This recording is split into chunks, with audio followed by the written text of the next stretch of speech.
Το νέο της εβδομάδας. Λοιπόν, η ώρα είναι 8 η ώρα. Μόλις ανοίξαμε, ήρθανε τα πρώτα πιτσιρίκια στο παιδικό σταθμό. Και το μεγάλο νέο της εβδομάδας είναι πως επιτέλους, παιδιά, πρώτη φορά στη ζωή μου ένας άνθρωπος θα δουλέψει σε μένα. Γενικά, ξέρεις ρε παιδί μου, από εκεί που δουλεύαμε όλοι οι σερβιτόροι, οι μπάρμαν ή οτιδήποτε, που δουλεύαμε μόνο για άλλους, ήρθε επιτέλους η στιγμή να δουλέψει ένα άτομο για μας και το άτομο που θα δουλέψει είναι ο Σίμος. Και αυτός είναι ο καφές του. Τον περιμένουμε και τον προσέχουμε στα τα μάτια μας. Είναι πολλά χρόνια φίλος μου και ξέρω ότι έχει τρελή αγάπη για τα σκυλιά. Και αυτός είναι καρμπών σαν και εμένα. Μοιάζουμε πάρα πολύ σε χαρακτήρα. Θα το συμπαθήσετε πάρα πολύ. Αυτό.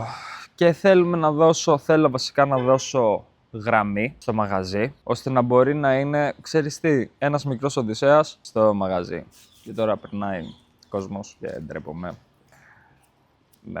Αλλά αυτό είναι το νέο της εβδομάδας και big news είναι.